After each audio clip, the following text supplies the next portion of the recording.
everybody, this is Kristen, Ziesmer, sports dietitian, certified personal trainer, and owner of Elite Nutrition Performance. And I'm here with April Hutto, who has been one of our clients for several years now. And basically we wanted to just highlight April and her journey to becoming an endurance athlete, specifically a triathlete. So April, tell us a little bit about yourself. I am a nurse practitioner, work at Palmetto Health, and I did my first triathlon in 2012, which was the Tom Hoskins Sprint Tri. Yep. I was very much a beginner, had a mountain bike, no special gear, and I came into doing triathlons after I had knee surgery from a soccer incident. I was looking for another way to stay healthy or get healthy when I couldn't play soccer. Yeah, okay, cool. So why did you originally come here and seek my services, you know, to help you with all this? I had been on a weight loss journey and trying to get healthy, but I had plateaued. I had realized, I could only do so much myself, and with increasing my activity, I didn't know where to go. Even with my medical background, I was like, okay, I can get to this point and I can make so many right decisions, but at a certain point I wasn't making any progress. Right, okay, so you kind of just felt lost along the way. Okay, so throughout the years of working together, what has it been, I guess 4 years or something? Just about 4 years. Okay, so along those 4 years, you've had a lot of bumps in the road as far as, your diet goes, just from different things happening. So can you tell us a little bit about that? 2 years ago, in my first full year really training for triathlons with a coach, learned I had iron deficiency anemia, which was kind of a surprise. You helped me through that process, and relooking at nutritional stuff and everything. And then last year, through a lot of stomach issues, you recommended I trial a gluten-free diet, something I would have never done on my own.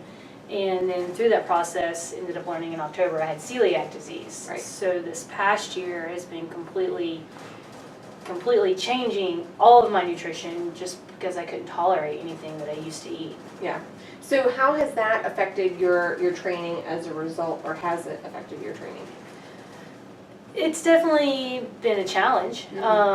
Thankfully, with your guidance, it hasn't affected my training because we've stayed ahead of things and on top of things, but it's made me get a lot more creative than I ever thought I would have to get. I had to plan even more than I thought I could plan. Yeah. And just think about food even more than I thought. In a sense, it's forced me to clean up my diet more than I realized I could. Right.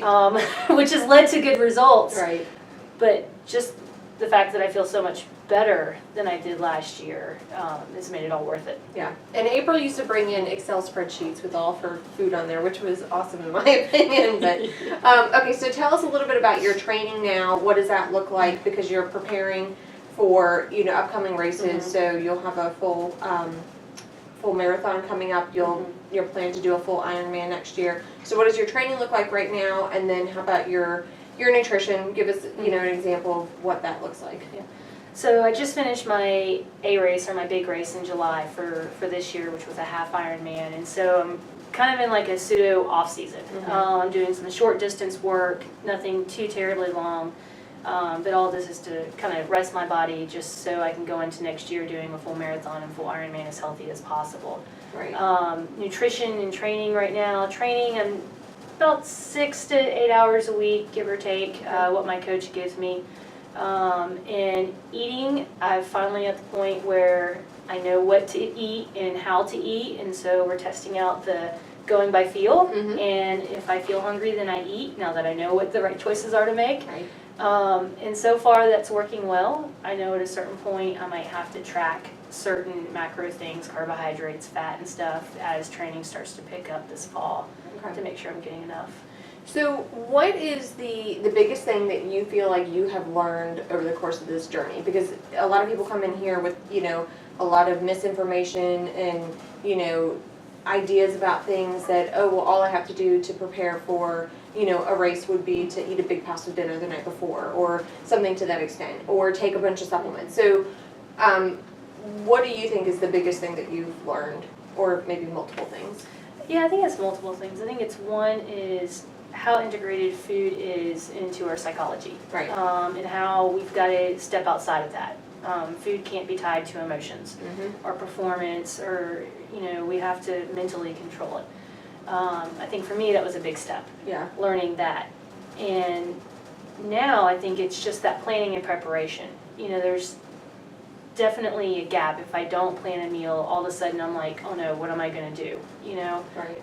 And so I think now I know what training is like, and I know what nutrition is like, and so I've learned how to mesh the two together, how the day before a big workout to plan out, okay, this is what I need to eat the morning of, this is how many calories, carbs I'm going to need during my workout, and this is what I need to recover throughout the day, both immediately after the workout, but then several hours later.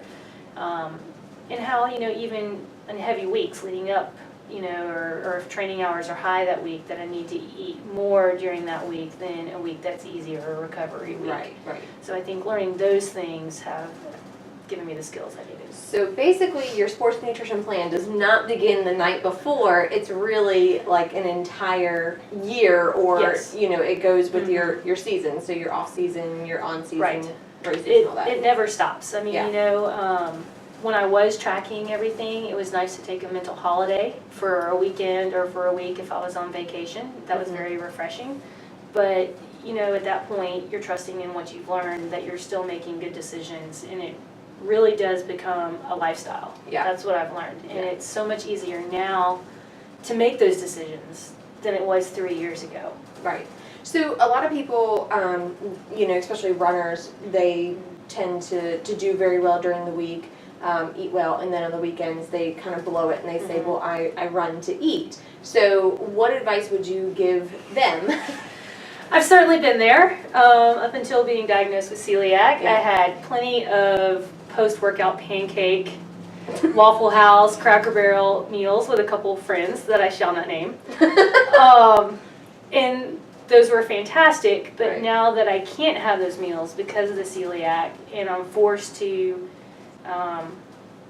eat different foods, in a sense healthier, you know, same, you know, amount of carbs and everything, I've really seen the difference in doing that and doing what I do now, and I'm much healthier now. Especially like the day after a really big race. I used to just kind of gorge myself and enjoy whatever, and for the first time after a big race, I didn't crave ice cream. I didn't need to stuff myself with a whole bunch of bad things, sugary things. And I recovered better than I ever have before after a race by not doing that. That's awesome. So who would you say would be, you know, you would recommend coming here, you know, for help? Who do you think that, you know, what we provide as far as the nutrition services could benefit? When I first started, I mean, I was just somebody that liked physical activity, but had reached my limit and just really needed to learn more about the nutritional side of things. And so I really think you feel the need there. The educational gap in somebody that wasn't even as serious of an athlete as I am now. And now that I've progressed and I'm trying to go even further with endurance sports, I think that athlete also benefits from you. So I think you're able to really get both sides of the coin. You know, somebody that's just kind of starting out, you can help them and teach them and train them, but then once, you know, you know what you got to do, now it's, okay, how do I sustain this, and how do I continue to progress and get better with what I'm doing? Yeah, definitely. Yeah, so, I mean, it kind of runs the spectrum, and it doesn't matter where you are. You could always improve. Great. So what are your plans? Obviously, we know that you're going to do a full marathon coming up and then a full Ironman. Any goals for the future beyond that, or it's just kind of focus on those, get through that for right now? Right now, definitely finishing both of those. You know, I love the psychology behind all of this, and so I'm working on just a side business helping athletes as a nurse practitioner, you know, and maybe looking to see where that goes as well.